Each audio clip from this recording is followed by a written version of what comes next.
Yes, sir. Anong gusto nyo dyan, sir? Ay, gusto ko lang sana itanong anong pinag-iba nitong dalawang laptop. Yung ano niyan, sir, mga brand niyan, sir. Magkaiba. Tsaka yung mga itsura, yan.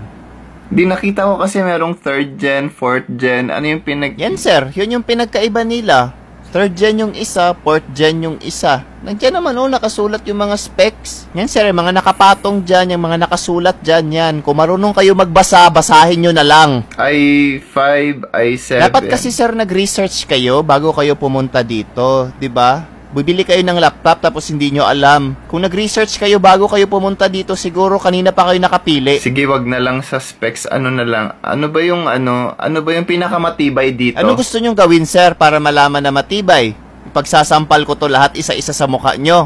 So yung hindi masira, yun yung pipiliin nyo kasi yun yung matibay. Anong gagawin namin dito sa mga nasira, sir? Alangan naman, hindi nyo to bayaran. Babayaran nyo to lahat isa-isa? Balik na lang ako bukas na lang ako. Hindi pwede, sir. Dapat ngayon na. Inaksayan nyo yung oras ko. Ito ang bibilihin mo. Ako na magde-decide para sa'yo. Sali kita sa video. Sige, okay lang. Yung content ko, pikit ka. Sige. It's a prank!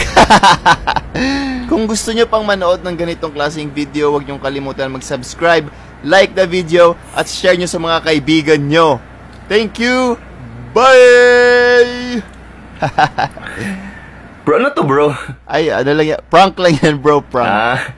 Kaya nga, ano yung prank? Bakit parang meron kang nilagay sa bibig ko? Oh, bro, yun yung prank, bro. Laugh trip talaga to, bro. Yung meron kaming ilalagay sa bibig, ganun. Hindi, kaya nga, ano yung prank? Yun nga yung prank. Meron kaming ilalagay sa bibig mo, tapos sasabihin namin, it's a prank! Ano yung prank? Basta hindi mo naman alam bago mo ginawa, so lalaki ka pa din. Lalaki? Hindi, ano ibig mo sabihin? Bakit lalaki pa rin ako? Ano yung prank? Basta wag mo lang basahin yung comment section pag upload nito. Basta para sa amin, lalaki ka pa din. Kasi hindi mo alam kung ano yung... Yung prank ano? Huwag ka mag-alala, bro. Lalaki ka pa rin. Okay? Lalaki ka pa rin. Ano yung prank? Saan ka galing kagabi? Di ba sabi ko umuwi ka ng maaga? Bakit late ka na umuwi? Ha? Babe, thank you dun sa flowers and chocolates na pinadala mo kanina. Ikaw naman, binibigla mo naman ako eh. Hindi ka talaga mapatawa, baby. Ikaw talaga yung pinaka-funny na person na kilala ko sa buong mundo.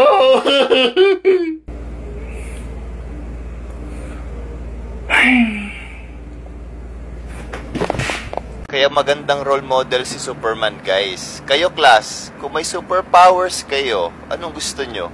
Ako, teacher, makalipad para makasave ako agad ng tao. Ako, teacher, super strength para matulungan ko yung mga mahihina. Ako, teacher, makahinga sa tubig para makalangoy with the fish. Ikaw, Tyron? Gusto ko maging invisible. Invisible para makapunta ka sa CR ng girls. Hey, Tyron, magbago ka na. Ayan, subong nyo ngayon sa principal. Manyak! Okay, class, wag muna natin i-judge si Tyron. Tyron, ba't gusto mo ba maging invisible? Para hindi makita. Para hindi makita sa CR ng girls. Uy, ano ba yan? Ma'am, ilayo mo nga kami kay Tyron, ma'am. Manyak! Oh my God, hindi ako makahinga. Baka may kilala kayong pulis. Ilayo niyo yung bata. 1/4, ma'am. Class, silence, please. Silence. Tyron, ba't ba yun ang sagot mo? Ano bang nakain mo? Alam mo bang pwede ka ma-expel sa ganyang pag-uugali? I need to talk to your parents after class. Anak! Anak, tingnan mo to. Sabi ng FB ha. FB na nagsabi nito. Basta FB legit. Tingnan mo. Tumataas na ang percent ng mga kabataan na nabubuntis, anak. Nabubuntis. May boyfriend ka na ba? Ha? May boyfriend ka? Very good. Wala. Kasi hindi pwede. Ha? Hindi ka pa pwede mag-boyfriend. May mga lalaki kang kaibigan. Diyan na. Yan na magsisimula sa mga outing-outing. Di ba may outing kayo ngayong weekend? Hindi ka pwede sumama. Hindi. Diyan kayo mag-outing o sa labas. Maraming timba dyan. Diyan kayo maligo. Ha? Hindi pwede. Hindi ka sasama. Yung mga group project nyo, hindi pwede dito na sa bahay. Ako na magluto. Ako na mag-provide ng mga gamit nyo. Yan. Dito lang sa bahay. Hindi pwede sa ibang bahay. Dito lang. Okay? Tingnan mo. FB. Taas ng percent ng mga nabuntis ngayon. Hindi ka pwede. Hindi pwede lumabas. Hindi.